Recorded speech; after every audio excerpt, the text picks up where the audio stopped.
Our target is 100 doors. We will get there in the next few years, and that's just our vision, our dream, and we will accomplish it. We know that in our heart, and we're just going to keep coming to these events, and every time we come here, we'll have more doors, and that enable to life change, leave a legacy, and help others along the way. Welcome to the Creating Wealth Show with Jason Hartman. You're about to learn a new slant on investing, some exciting techniques, and fresh new approaches to the world's most historically proven asset class that will enable you to create more wealth and freedom than you ever thought possible. Jason is a genuine self-made multimillionaire who's actually been there and done it. He's a successful investor, lender, developer, and entrepreneur who's owned properties in 11 states, had hundreds of tenants, and been involved in thousands of real estate transactions. This program will help you follow in Jason's footsteps on the road to your financial independence day. You really can do it. And now, here's your host, Jason Hartman, with the complete solution for real estate investors. Welcome to episode 1393. And we have more properties to talk about today. I've got our investment counselor, Carrie, with me. You've heard her on the show many times. Carrie, welcome back. Hey, thanks for having me, Jason. It's good to have you. So, Atlanta area, well, this is technically just outside of Atlanta. It's only 9 miles from the Hartsfield-Jackson Airport. And it looks like you've got some good properties there, right? Yeah, we have a really good development here, new construction townhomes. They're 3-bedroom, 2.5 bath, and the price on these are only $167,900. So it's a reasonable price for new construction. Very good. So brand new construction, 3-bedroom, 2.5 bath, 1,547 square feet. And projected rent is $1,350, so almost 1%, and pretty darn good rent-to-value ratio for new construction, that's for sure. Yeah, the reason I like these a lot is because of the new construction factor and how Atlanta itself is just booming. So you're going to have quality tenants, you're going to have the need for tenants in that area, and they do these in phases. So they'll do one development of townhomes in 1 month, and then they'll close on another development the next month, this particular local market specialist I'm referring to. So they stagger them out. So your rents, the rent opportunity will be more available than if, Right. they did a whole development. You won't have a bunch of competition with other properties all at the same time, right? Yeah. It's good the way they stagger it. That's very responsible. Good. Okay. So projected cash flow is positive cash flow of almost $2,300 a year. And that offers an overall return on investment projected at 29% with our conservative assumptions in there. Even maintenance at 3%, and this is a brand new property, so you probably won't have any maintenance at all your first year or two. And then the estimated completion for these, you've got to know that because new home, new construction, you're going to have a longer lag time, April to June. Okay, so you got to wait a little bit longer for those, but not too bad, right? No, these will be, complete in the summer. By the time, if you put them under contract, sometime this month or next month, you'll be closing in the summer. Okay, great. Now, do you want to go to the other end of the spectrum and talk about this not so pretty house, I'm just going to say it, in Mobile, Alabama. Mobile's a great market. I own property there and have done well with it. I like that market. So this one is just $83,000, and this is a renovated property, right? Right. So what our Mobile, Alabama local market specialist offers is pre-construction properties. So this is the before picture, Jason. He'll have a prettier picture and groomed up property, right. Landscaping in the end. This is an ugly ducking. I mean, it's not it's not terrible. It's the contrast of. We're looking at pictures here, folks, so you have to understand that the contrast of looking at that beautiful new property that you just talked about to this one is quite a difference. But this is pre-remodel, right? Good. Right. Yep. So the reason we really enjoy Mobile, Alabama in general is the low taxes, the property taxes that they offer. So that helps definitely with your higher returns. So this particular property is $83,000 and the monthly rent is $975. So you're at a well over 1% RV ratio. Okay. And that's of course projected rent. Yeah, go ahead. Right. And giving you an estimated monthly net cash flow of $291. That's great. Wow, that's really good. So almost $3,500 a year in positive cash flow on the pro forma here. Yeah, wow. Right. Yep. And then, of course, your cash on cash is one of the highest we'll have in this market in particular, 14%. Yeah. Projected cash on cash return is 14%. That is like unheard of nowadays, And by the way, debt coverage ratio on this one, super high, 1.9. So the chance of you getting into trouble with this property is almost nil. Overall return on investment projected at 27%. They're projecting just half the standard appreciation rate here, and they've got high maintenance costs in this one in the pro forma. So those numbers look pretty solid and conservative. They're probably going to do a little better than that. Yeah, exactly. That's very conservative. So expect those higher projections in the long run. All right, good stuff. Do you want to go to Hammond, Indiana? We're really moving around the country here. Where in the world, huh? Yeah. So this one in particular, it's a 3-bedroom, 1 bath. 1 bath is pretty common in this market, so don't be discouraged from that if you're set on your 3-bedroom, 2 baths. But the listing price on this property is $127,500, and it projected rents at $1,325. So another good rent to value ratio. You're above the 1% target? Yeah, good. Yep. And so then this one has around projected net cash flow of $227 per month and around a cap rate almost 7%. Yeah. Oh, that's pretty good. You don't get that nowadays too much. So debt coverage ratio at 1.45 and total return on investment projected with all the multidimensional stuff at 30% annually.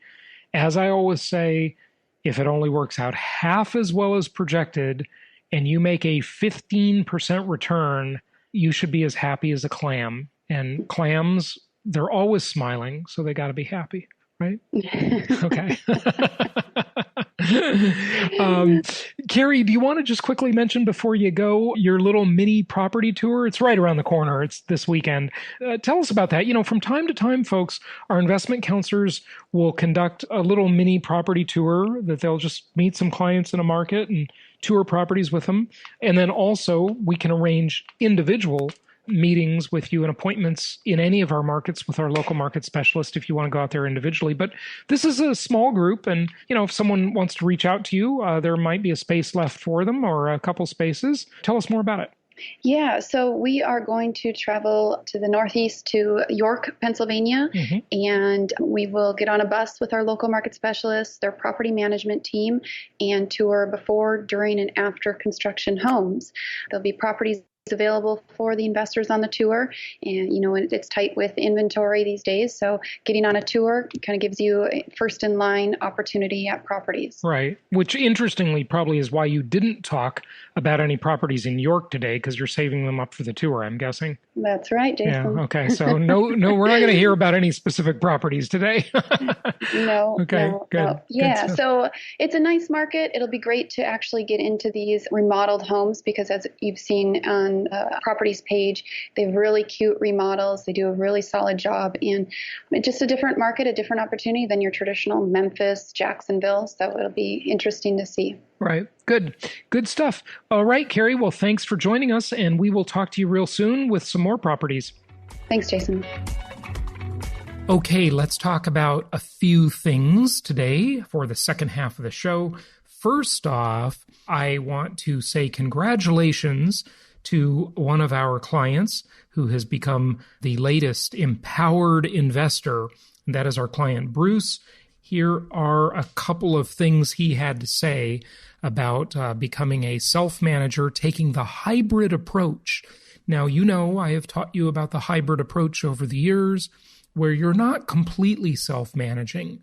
You hire either a property manager on an a la carte basis, or you hire a traditional real estate agent simply to do the tenant turnover, to do the lease up, to handle the walkthrough, to get the new tenant moved in, and that kind of stuff. That's the hybrid approach.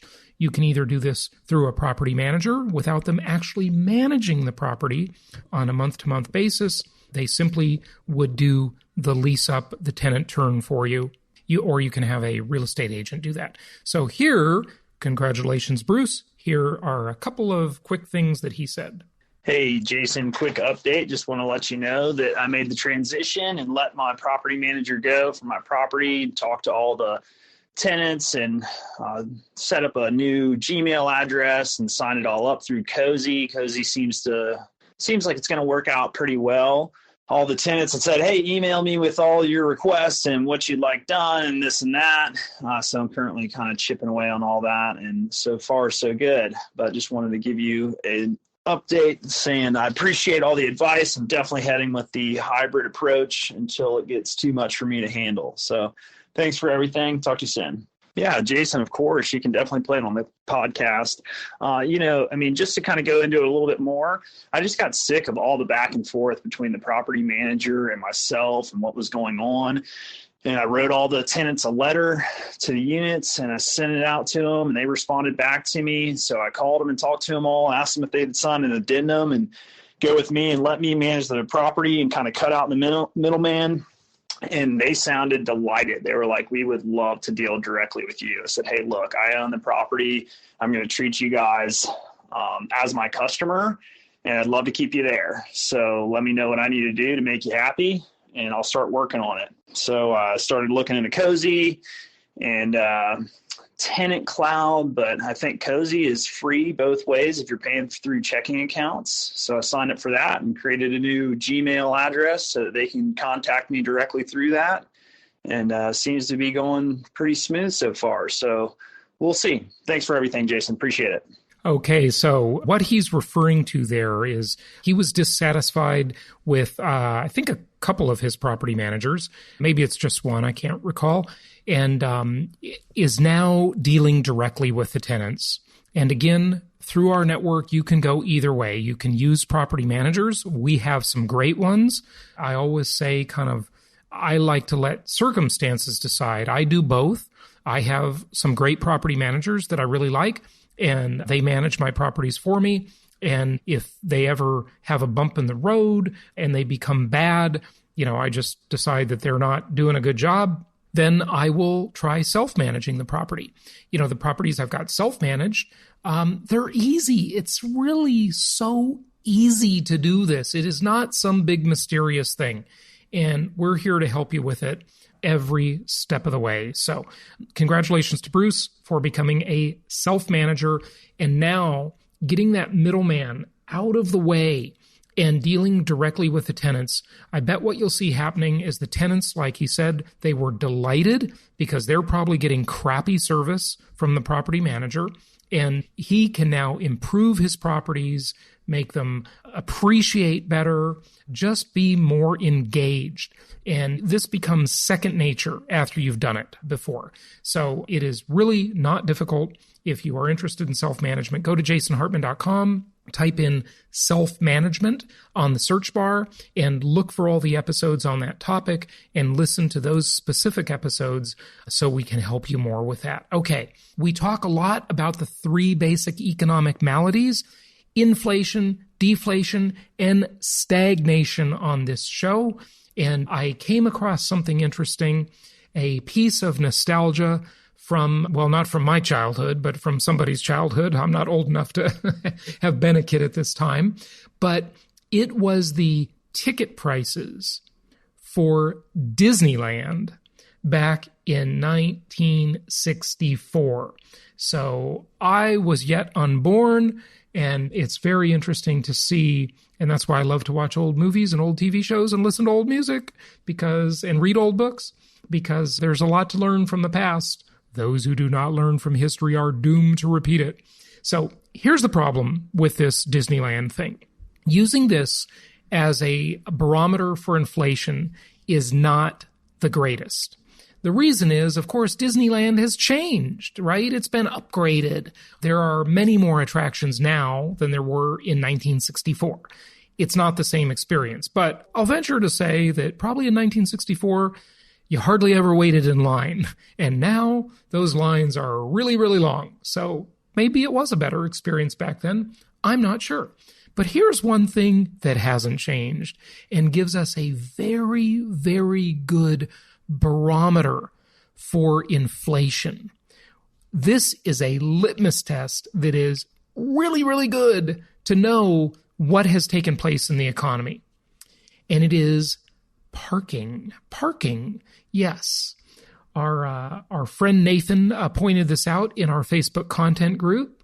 And parking hasn't changed much, right? If you are the government and you want to hide the rate of real inflation, what are the three basic ways they do that? You know, I've taught you this before. Weighting, hedonics, and substitution. Weighting, hedonics, and substitution. I won't explain them today. We've talked about that many times in the past. Those are the three ways they malign the real inflation rate, so we don't really know what's going on. But guess what? It's hard to do weighting on parking. It's hard to do substitution on parking. And it's hard to do hedonic indexing on parking in a parking lot. Guess how much parking cost at Disneyland in Anaheim in 1964? Parking for one day was 25 cents. Our client and self-manager, who's been on the show many times, is a big fan of Disneyland. He lives near Disneyland. He and his wife and two kids, and that is Drew Baker. You've heard him on the show before. He told me, I said, Drew, you're an expert on Disneyland. You know, he buys season passes and all this kind of stuff. You know, I don't know if he does it anymore, but he used to. And parking, he tells me now, is $25 a day. So it went from 25 cents to $25 from 1964 to today. But then you ask, what did the government tell us the real rate of inflation was? If you index 25 cents in 1964, how much is that today? What is 25 cents today from 1964? Well, drum roll, please.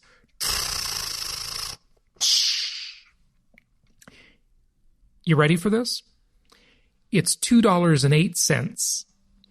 So, according to the official rate of inflation published by the government, the Consumer Price Index tells you that parking at Disneyland today should be not 25 cents as it was in 1964. It should be $2.08. Yet, it is more than 10 times that price. It's $25. So, clearly, the inflation rate is wildly understated because parking hasn't changed much. The user experience is, actually, I would argue that it was probably better in 1964. Why? Well, the spaces were larger, I'm sure. You didn't have to get into these little crummy parking spaces and ding your doors. You probably didn't have to go as far, park your car as far away, right? They have trams, of course. We all know that if we've been to Disneyland. But the parking experience probably hasn't changed much. So you can't argue that, well, it's better today than it was in 1964, so that's why it costs $25 versus $2.08. Okay, yeah, nope, can't make that argument. It's a losing argument.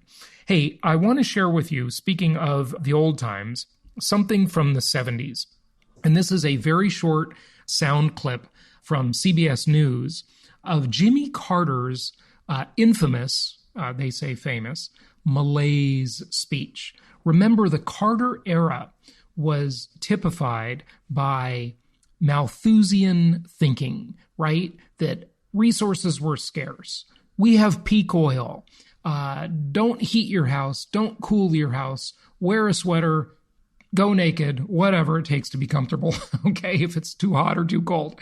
And, live on less. Expect less from life because we are running out of everything. That was the thing that typified the Carter administration during the era when the misery index was developed, where we had high inflation and a stagnant, really anemic economy. Then you have stagnation, which is the worst of all things, okay? It's worse than inflation, which is usually part of a booming economy, or at least a healthy economy, healthy in other ways, and deflation, which is a whole different concept. We won't get into that today. It takes too long. But just listen to this short clip about Carter and then Carter speaking himself. It's kind of an interesting historical perspective.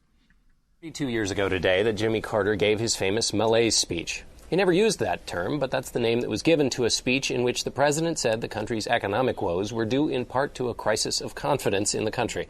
It has come to be known as perhaps the most politically tone-deaf speech in modern American history. Take a look. It is a crisis of confidence. It is a crisis that strikes at the very heart and soul and spirit of our national will. We can see this crisis in the growing doubt about the meaning of our own lives and in the loss of a unity of purpose for our nation. The erosion of our confidence in the future is threatening to destroy the social and the political fabric of America. The confidence that we have always had as a people is not simply some romantic dream or a proverb in a dusty book that we read just on the 4th of July. It is the idea which founded our nation and has guided our development as a people. Confidence in the future has supported everything else. Public institutions and private enterprise, our own families, and the very Constitution of the United States. Confidence has defined our course and has served as a link. So that's interesting. First off, I would say the irony of that talk is that Jimmy Carter did a lot to destroy American confidence, okay? I mean, he just typified the sort of Malthusian. That's the best way to say it. It's the Malthusian idea that resources are scarce and humans are not a resource. When I say humans are the biggest resource of all. So just kind of interesting to look back on that. Now, the question is, and by the way, would love to hear your feedback on this. Go to jasonhartman.com/ask, jasonhartman.com/ask. Tell me, listening to Jimmy Carter there in the 70s, do you think Americans at least have more confidence in their future today than they did back then? Do you think this is a time of more confidence or less confidence? And obviously, we made it through. And what do you think happened in the 80s? How do you think, when Reagan came aboard after Carter, what do you think happened to American confidence then? So many people will say, it's not all about the economy. It's not all about financial things. It's not all about money. Well, okay, sure. It's not all about that. But let me tell you, that's a big part of it. That's a big part of life. That's a big part of how people feel. It's a big part of how a nation feels. But Carter even referenced back then how there's a lack of unity of purpose. Well, compare that to today. I mean, what do you think about today versus that, right? Unity of purpose. I mean, I'd say that gap is even bigger today, right? Something to think about. Go to jasonhartman.com/ask and tell us what you think. Anyway, tomorrow we got to talk about the record number of renters who believe renting is a better deal than owning and what that means to you as an investor. What does that mean to you? Also tomorrow, we have another technology tool that can help you better manage your property managers or better self-manage your property. Either way, whether you have property managers or you are self-managing, this app that we're going to go over tomorrow, a free app, is going to help you take another step in becoming a more empowered investor. Until tomorrow, happy investing. Go to jasonhartman.com for more or call us anytime at 1-800-HARTMAN. Thank you so much for listening. Please be sure to subscribe so that you don't miss any episodes. Be sure to check out the show's specific website and our general website, hartmanmedia.com, for appropriate disclaimers and terms of service. Remember that guest opinions are their own, and if you require specific legal or tax advice or advice in any other specialized area, please consult an appropriate professional. And we also very much appreciate you reviewing the show. Please go to iTunes or Stitcher Radio or whatever platform you're using and write a review for the show. We would very much appreciate that. And be sure to make it official and subscribe so you do not miss any episodes. We look forward to seeing you on the next episode.